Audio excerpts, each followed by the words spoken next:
इसका दूसरा नाम है डेवलपमेंटल कोऑर्डिनेशन डिसऑर्डर। ये वाकई में डिस्पेरेक्सिया बीमारी है क्या? कोई भी बच्चा जब अपने मस्तिष्क के दिए गए आदेश के अकॉर्डिंग अपने शरीर के विभिन्न भागों में समन्वय स्थापित नहीं कर पाता है तो हम इसको कहते हैं डिस्पेरेक्सिया या डेवलपमेंटल कोऑर्डिनेशन डिसऑर्डर। यानी कोऑर्डिनेशन, यहाँ पे सबसे बड़ा बात यह है कि मस्तिष्क जो है विभिन्न भागों को आदेश देता है और हमको, मेरा दिमाग आदेश दिया कि हाथ तुम लिखो तो मेरा हाथ लिखना शुरू कर देता है। मेरा मस्तिष्क आदेश दिया कि तुम चलो तो पैर मेरा अपने आप चलने लगता है। तो difficulties in coordinated movement, coordination, यहाँ पे कोऑर्डिनेशन वर्ड आ रहा है जिसको कहते हैं हिंदी में समन्वय। आखिर हम लोग जो भी अपने बॉडी पे कंट्रोल एंड कोऑर्डिनेट कर रहे हैं उसके पीछे दो रीजन है, एक है हार्मोनल और एक है नर्वस। हार्मोन जो है वो केमिकल सिग्नल है, यानी केमिकल के माध्यम से हमारे शरीर के विभिन्न भाग समन्वय स्थापित कर पा रहे हैं। दूसरा है इलेक्ट्रिकल इंपल्स पर नर्वस सिस्टम आधारित होता है, यानी दूसरा जो हम लोग कोऑर्डिनेट बैठाते हैं वो इलेक्ट्रिकल सिग्नल पे बैठाते हैं।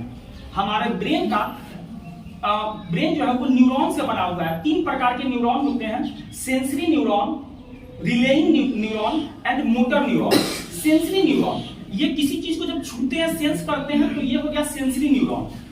मोटर न्यूरॉन क्या होता है कि ये आदेश जारी करता है और हम लोग के विभिन्न भागों को आदेश देता है कि तुम काम करो। और तीसरा होता है रिले न्यूरॉन जो सेंसरी और मोटर के बीच में संबंध स्थापित करता है। तो यहाँ पे मोटर न्यूरॉन में जो खराबी आ जाती है, मोटर न्यूरॉन सही से आपको मैसेज का रिले नहीं कर पाता है सेंसरी और रिलेइंग के बीच में। तो मोटर न्यूरॉन में खराबी आ जाने की वजह से ये डिस्पेरेक्सिया बीमारी उत्पन्न होती है। इसके बहुत सारे कारण हैं। हमारे ब्रेन का 3 पार्ट है, पहला है फोरे ब्रेन, दूसरा है मिड ब्रेन और तीसरा है हिंड ब्रेन। हिंड ब्रेन का जो भाग है आपको सेरेबेलम, पोन्स वेरोली और मेडुला ऑब्लोंगाटा। तो सेरेबेलम जो है ये हमारे बॉडी पोस्चर को नियंत्रित करता है और मसल टोन को बना के रखता है। सेरेबेलम हिंड ब्रेन का भाग है। तो सेरेबेलम जो है वो सही से आदेश नहीं दे पाता है, जिसके वजह से हम लोग अपने विभिन्न भागों में कोऑर्डिनेशन नहीं स्थापित कर पाते हैं। तो एक तो इसका कारण हम लोग को समझ में आ गया कि ये कहीं ना कहीं नर्वस सिस्टम से रिलेटेड है। दूसरा कारण है कि यदि मां गर्भवती है उस समय वो अगर शराब या ड्रग्स का सेवन करती है तो भी ये बीमारी बच्चों में स्थापित हो। हम बात करेंगे लक्षण के बारे में।